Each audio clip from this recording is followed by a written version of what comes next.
Oke ya teman-teman, di video kali ini kita akan melanjutkan sesi praktikum pemrograman web menggunakan bahasa pemrograman PHP. Topik bahasan kita pada kali ini adalah tentang aplikasi CRUD atau Create, Read, Update, dan Delete. Untuk tahap yang pertama, silahkan dipastikan untuk XAMPP-nya sudah berjalan dengan baik. Ini untuk Apache server, untuk Apache ya, web servernya. Kemudian untuk DBMS-nya ini MySQL. Oke, seperti ini sudah running semua. Kemudian silahkan ke folder project teman-teman di htdocs, nanti membuat satu folder baru namanya CRUDR gini. Kemudian kita masuk ke dalamnya. Ini saya tekan shift, klik kanan, open PowerShell. Terus saya buka VS Code-nya.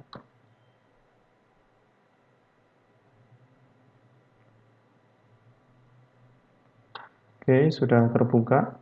Ya, nanti kira-kira kita akan membuat satu buah database dengan beberapa kolom. Ini ya isinya. Nanti kita bikin database, kemudian kita bikin tabel yang tabelnya nanti isinya terdapat 5 kolom ini. Kita buka terlebih dahulu untuk database-nya, DBMS-nya ya. Ini ke localhost php-admin. Kemudian silahkan klik database. Kita bikin database baru namanya DB Campus ya, DB Campus. Kemudian kita create. Setelah itu kita membuat tabel dengan nama TP mahasiswa. Untuk jumlahnya kita bikin 5 kolom.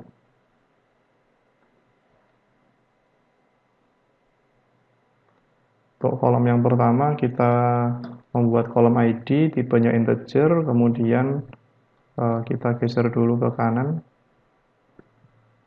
Ini ada yang namanya AI atau auto increment, kita centang di bagian AI-nya.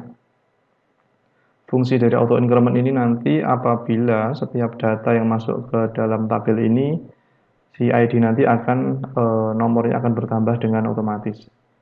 Makanya kita centang sebagai auto increment, kemudian kita set sebagai primary key, artinya dia bersifat unik. Untuk kolom yang kedua yaitu NIM, ini tipenya kita kasih char.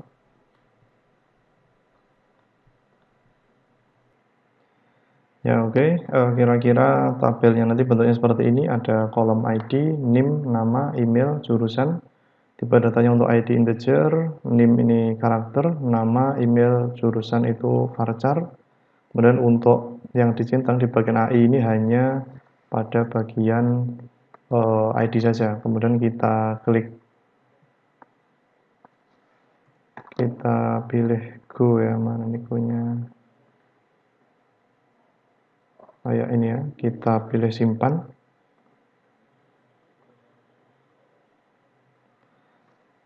Oke, ini jadinya. Kemudian kita tambahkan beberapa data. Misalkan ID-nya ini karena nanti sudah auto increment atau sudah otomatis terisi, kita kosongkan. Kemudian untuk NIM misalkan saya isi 001 ya, meskipun saya tadi isinya 8. Kemudian email ini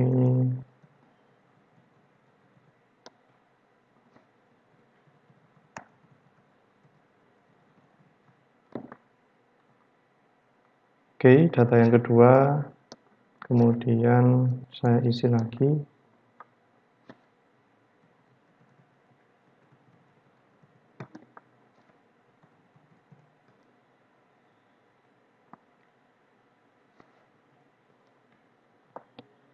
Oke, dua data sudah ditambahkan di tabel mahasiswa.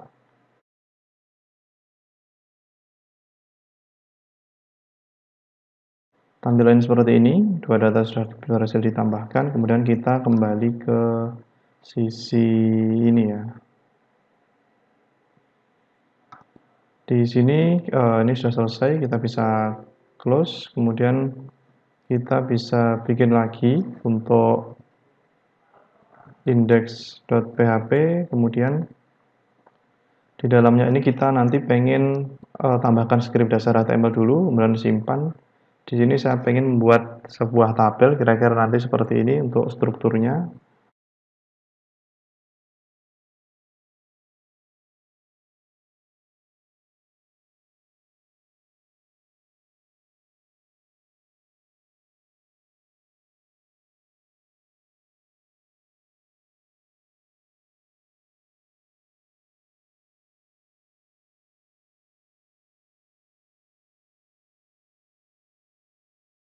Saya tekan Shift Alt bawah, arah panah bawah untuk menduplikat ya, biar cepat.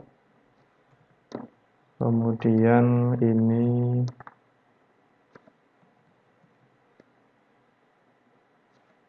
tadi hukum ya kalau nggak salah. Oke, seperti ini saya simpan dulu. Kemudian kita lihat di projectnya. Nama project ini tadi adalah CRUDR ya. Oke, tampilannya seperti ini. Nanti harapannya nanti data-data ini yang akan ditampilkan dari dalam database ya. Meskipun ini masih dalam kita istilahnya di hardcode atau menambahkan langsung di baris code-nya, kita tambahkan beberapa pengaturan untuk tabelnya, misalkan saya tambah lagi ya untuk datanya. Oke, seperti ini. Kemudian di bagian atas tabel kita tambahkan tabel border sama dengan 1, kemudian cell padding sama dengan 10, cell spacing 0. Oke, seperti ini. Kita simpan, kita lihat lagi di browsernya. Oke ya, sudah lebih ada space, datanya juga sudah kita tambahkan.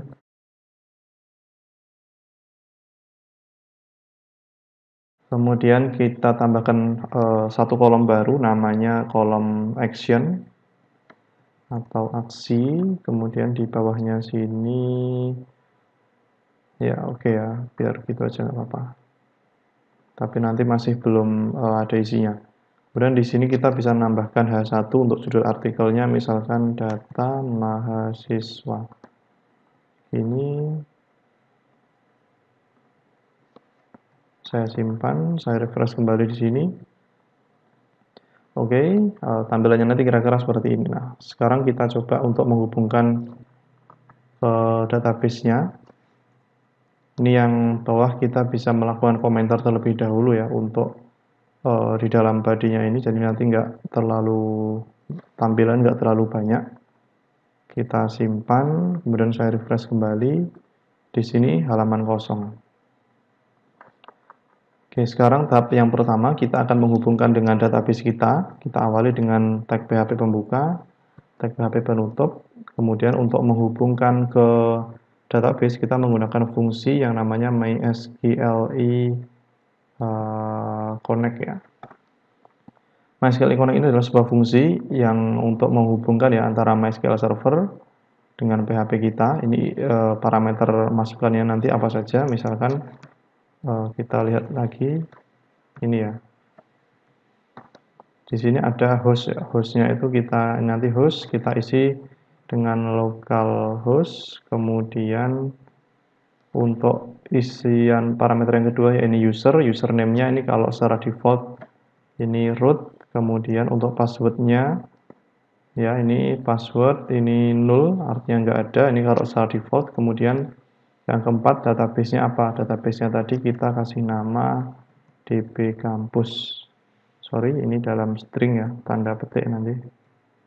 Oke, seperti ini. Kemudian diakhiri dengan titik koma. Kita simpan.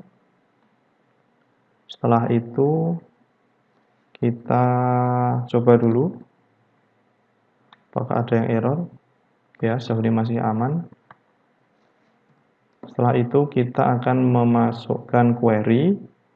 Ini nanti kita ngeceknya bisa pakai seperti ini. Oke, kita coba cek dulu kembaliannya nanti apa. Kita cut, kemudian kita bisa tekan, sorry ya, ini kita ketik pakai pardam. Setelah itu diakhiri titik koma, kita simpan, kita refresh kembali. Nah, ini muncul yang namanya seperti ini. Informasi terkait dengan terkait dengan MySQL kita. Oke, kita kembalikan ya, kita undo. Kemudian kita akan menggunakan untuk memasukkan query ya. Kita pakai MySQL query. Di sini membutuhkan parameter berupa yang pertama link. Jadi link ini adalah variabel untuk menghubungkan ini ya, untuk MySQL-nya ini. Jadi kita nanti akan simpan ke dalam variabel yang namanya bisa link ya, bisa yang lainnya. Kemudian nanti query-nya apa gitu. Yang pertama kita simpan dulu pengaturan ini ke dalam variabel koneksi, kalau atau con juga bisa. Koneksi, atau kalau yang contohnya tadi link ya, pakai gini juga bisa. Saya pakainya ini saja, connection. Parameternya koneksi, kemudian query-nya apa? Query-nya misalkan saya pengen menampilkan data dari database ya, artinya select all from, nama tabelnya apa, TB mahasiswa, gini ya.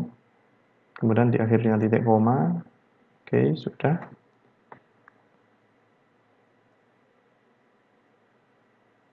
Kemudian misalkan kita cek dulu output dari si ini, nanti bentuknya apa.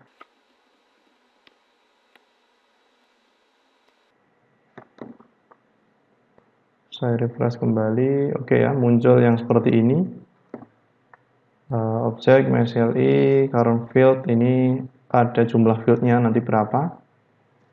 Artinya sudah berhasil. Kalau misalkan ini nanti saya hapus A-nya, artinya tabelnya misalkan nggak ketemu gitu. Nah, ini kembaliannya adalah bool false ya. Artinya kembalian dari fungsi ini sendiri ini adalah true atau false. Jadi kita bisa menambahkan sebenarnya ya untuk aturannya, misalkan ini saya kembalikan lagi.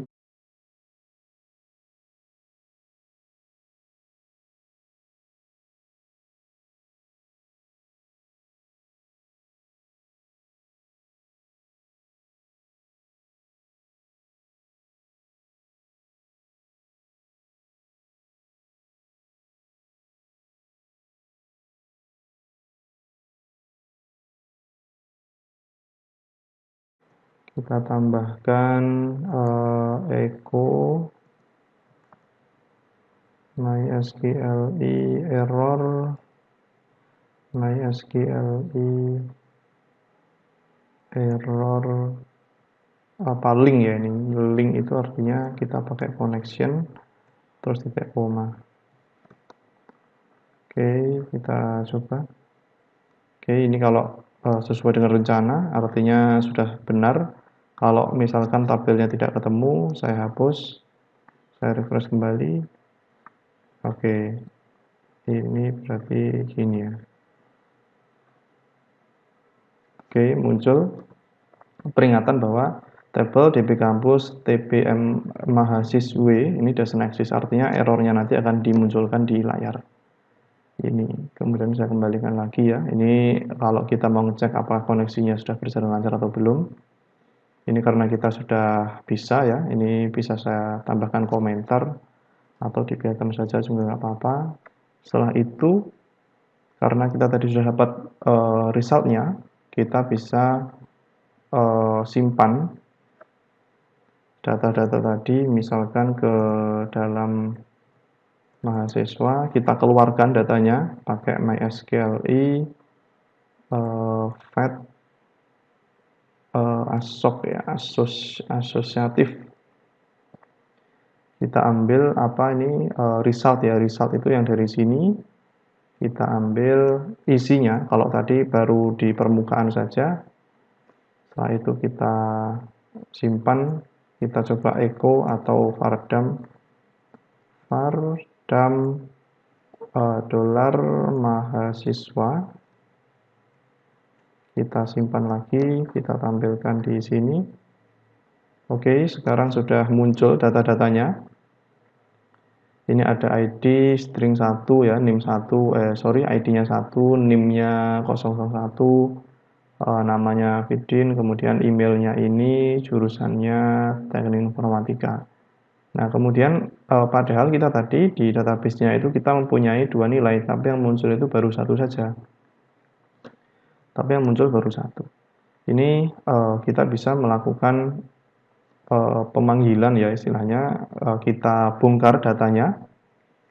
Kalau yang dibaca tadi ini kan array bentuknya. Nah, kalau kita ingat di materi tentang array, kita bisa memanggil yang namanya seperti ini. Misalnya kita ingin menampilkan nama saja ya. Nama saja, ini tinggal ditambah dengan echo. Seperti ini, saya simpan lagi.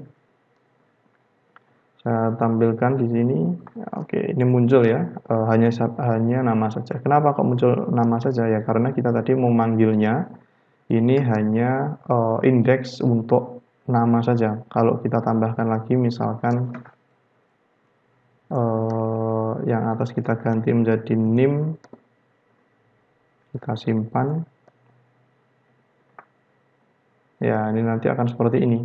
01, kalau mau lebih rapi, misalkan kita bisa menambahkan script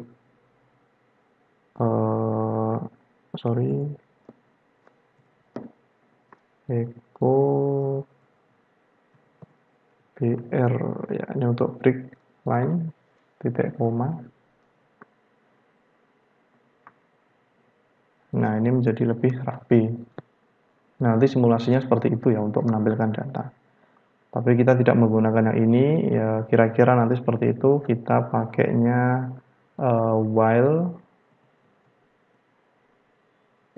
while-nya apa? Jadi kita akan mengekstrak seluruh data yang ada di sini, kita pindahkan ke dalam sini, ke dalam while. Jadi nanti semua datanya seharusnya akan muncul di sini.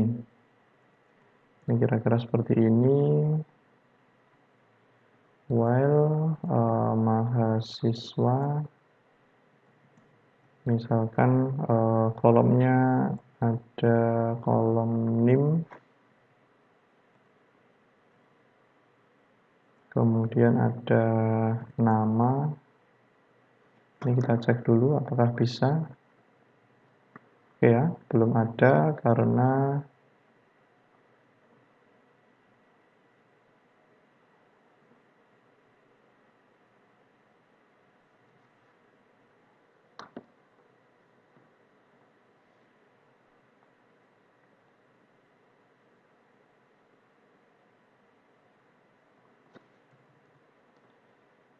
sorry ya, ini ternyata di sini tuh harusnya gini. Nah, gini nih. Oke, kita refresh dulu. Nah, kayak gini. Ini sudah sesuai dengan kebutuhan kita sebenarnya. Echo ya, echo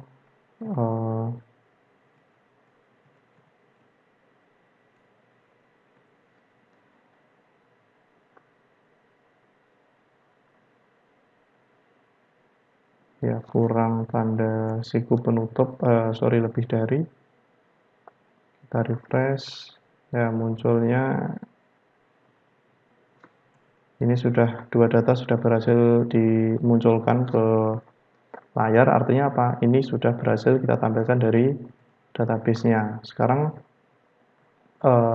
bagaimana caranya agar data-data yang kita tampilkan di sini ini masuk ke dalam tabel yang sudah kita buat. Ya, tabel yang ini kita bisa uncomment dulu.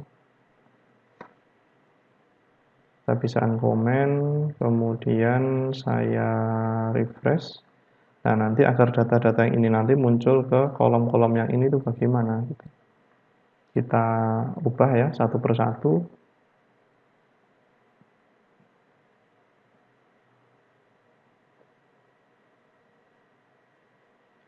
Kita pindahkan untuk untuk script yang ini while-nya kita pindahkan ke sisi untuk datanya kita hapus dulu ya, ini yang dua data ini. Jadi nanti tampilannya tinggal data yang pertama saja. Kita tambahkan di sini, ini tag PHP dulu. Nah, seperti ini. Kemudian kita tambahkan di sini titik 2. Setelah itu kita tambahkan lagi di sini. Ini adalah tag penutupnya. Jadi tag penutup untuk while-nya. PHP and while ya. Ini titik koma terus ditutup dengan PHP. Oke. Nah, kemudian di dalamnya ini kita bisa mengganti atau yang ini ya, mahasiswa tadi, ini bisa kita pindahkan ke bawah. Ini kita hapus. Kita bisa tuliskan di bawahnya itu, ini pakai script PHP, echo, nah yang ini kita ganti menjadi row ya. Artinya baris data nanti kita tampilkan pakai variabel row. Jadi sebenarnya sama saja, nanti tinggal penulisan saja. Ini row, terus kolom yang ingin kita tambahkan, sorry ya, ini row ID ini, kemudian tag PHP penutup. Kita simpan dulu, apakah sudah muncul? Oke, ini sudah muncul. Kemudian di bagian bawahnya ini juga sama, PHP echo $row. Kolom yang selanjutnya adalah kolom NIM. Kita tambahkan kolom NIM di sini, NIM. Kemudian di bawahnya ini juga sama, kita bisa copy dari atasnya. Ini untuk kolom nama. Kemudian ini untuk kolom email. Ini untuk kolom jurusan. Sekarang kita coba refresh, apakah sudah muncul datanya. Oke ya, ini sudah muncul datanya. Sudah sesuai dengan database. Kemudian misalkan kita pengen menambahkan lagi ya, ini untuk ngecek apakah sudah benar masuk atau belum. Ini datanya kita tampilkan.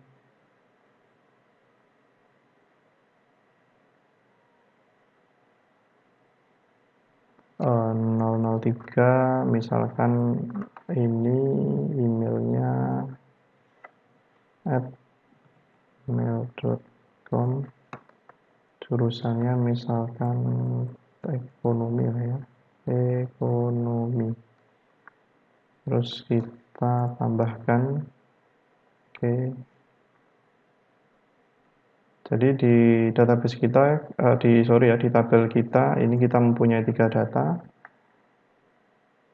Kita klik di sini, nah ini sudah muncul 3 data. Data yang pertama, kedua, dan ketiga. Sekarang kita coba refresh di projectnya, apakah sudah nambah atau belum. Oke ya, ini sudah bisa read, artinya kita sudah berhasil untuk menampilkan data dari database, tabel dari database. Kemudian karena aksinya ini masih kosong, kita bisa menambahkan di bawahnya sini.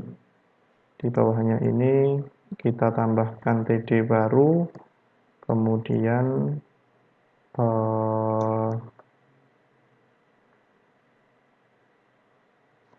ini adalah kita tambahkan A.2 link. Nanti seperti ini, isinya kita bisa kosongkan dulu.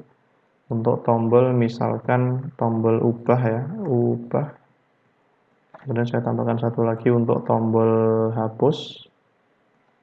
Hapus. Oke. Sekarang kita kembali ke projectnya. Oke ya, sudah muncul. Jadi nanti kira-kira tampilannya seperti ini.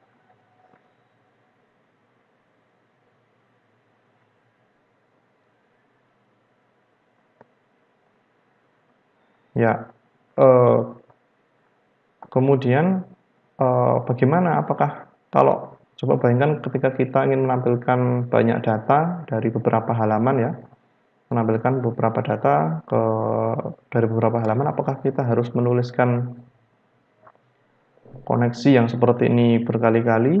Ya tentunya itu nanti tidak akan efektif gitu. Kita manfaatkan fungsi modularitas dari PHP, kita bisa membuat sebuah fungsi baru yang namanya eh, functions ya. Ini namanya sebenarnya bebas, cuman saya kasih nama functions.php. Kemudian di dalamnya ini saya tambahkan untuk script PHP-nya.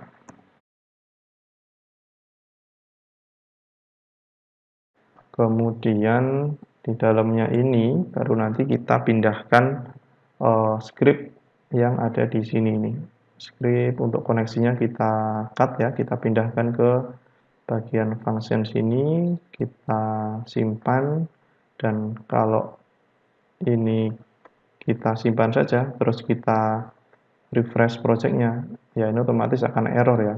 Kenapa? Ya karena kita nggak dapat koneksinya ini. Kita tambahkan lagi di halaman index.php-nya ini fungsi require, artinya kita menginputkan functions ini, segala macam apa ya, code yang ada di dalam function ini ke sisi indeksnya. Kita function.php. Oke, tidak koma, refresh. Oke ya, ini artinya kita sudah menggunakan fungsi modularitas ya. Salah satunya menggunakan fungsi require. Jadi kita tidak perlu menuliskan baris code ini untuk menyambungkan ini ke setiap halaman. Kita cukup menggunakan perintah ini. Kemudian kalau itu saja kayaknya kurang efektif, kita juga bisa menambahkan sebuah fungsi baru untuk menampilkan data. Misalkan kita bikin function baru ya, namanya function query. Ini untuk mengenerate atau untuk mengeksekusi query-query kita. Misalkan kita pakai parameter masukan berupa query nantinya. Kemudian di dalamnya ini kita pindahkan baris code yang ini ya, karena sudah dapat koneksinya, kita pindahkan yang ini. Sorry ya, ini di copy saja, kemudian kita paste di sini. Ini koneksinya ini ngacunya ke sini. Cuman kenapa kok ini nggak bisa ya, define variable nggak diketahui. Kita harus menambahkan sebuah atau mendeklarasikan sebagai variabel global, kemudian dolar count seperti ini ya. Oke, ini sudah jalan. Tapi kita pengen mengganti ini menjadi lebih dinamis. Kita ganti ini menjadi lebih dinamis, kita ganti dengan parameter masukan query di sini. Kita ganti ke query ya. Oke, ke query dan kita tambahkan, kita kembali lagi ke sini. Ini sementara kita bisa hapus ya.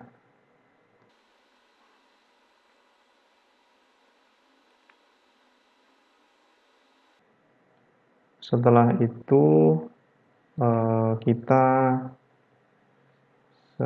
simpan dulu. Kita simpan dulu apakah masih bisa ya. Oke, masih bisa. Ini untuk backup ya, untuk backup teman-teman kita bisa melakukan copy, kemudian paste di sini agar nanti kita kalau ada yang error kita bisa melakukan ambil backupan dari sini ya, index backup misalkan. Oke, ya index backupnya kita close, kembali lagi ke sini. Kemudian kita panggil yang namanya query ini ya, fungsi query-nya kita panggil ke dalam variabel rows. Jadi nanti hasil dari sini nanti akan disimpan ke dalam variabel rows. Ini query, kemudian kita masukkan query-nya. Query-nya apa? Misalkan yang ini tadi ya, yang ini tadi kita bisa pindahkan ke sini. Oh, sorry ya, ini sudah ada. Oke, titik koma yang atas ini kita bisa hapus.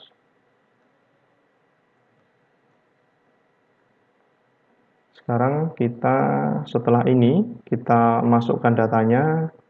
Setelah itu nanti akan disimpan ke sini. Nah, sekarang kita ambil dulu untuk code yang ini ya, while row MySQL if fetch assoc ini ke sisi function, kita pindahkan ke sisi function agar nanti bisa kita gunakan berulang kali. While row MySQL if fetch assoc ini ya, kita tambahkan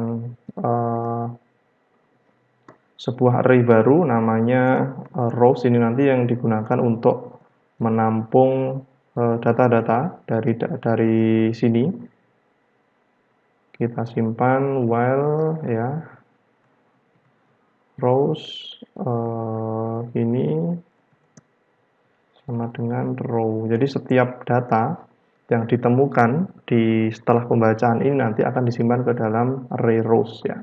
Setelah itu kita kembalikan nilai rows ini karena nanti sudah tersimpan semua datanya. Kita return lagi ke Oke, seperti ini ya. Ini setelah nanti kita panggil, ini akan nilai kembalian ini adalah data-data hasil query yang seperti ini. Setelah itu kita kembali ke index. Ya, yang di sini ini kita panggil lagi. Kita panggil lagi menggunakan perintah atau perulangan for each ya. For each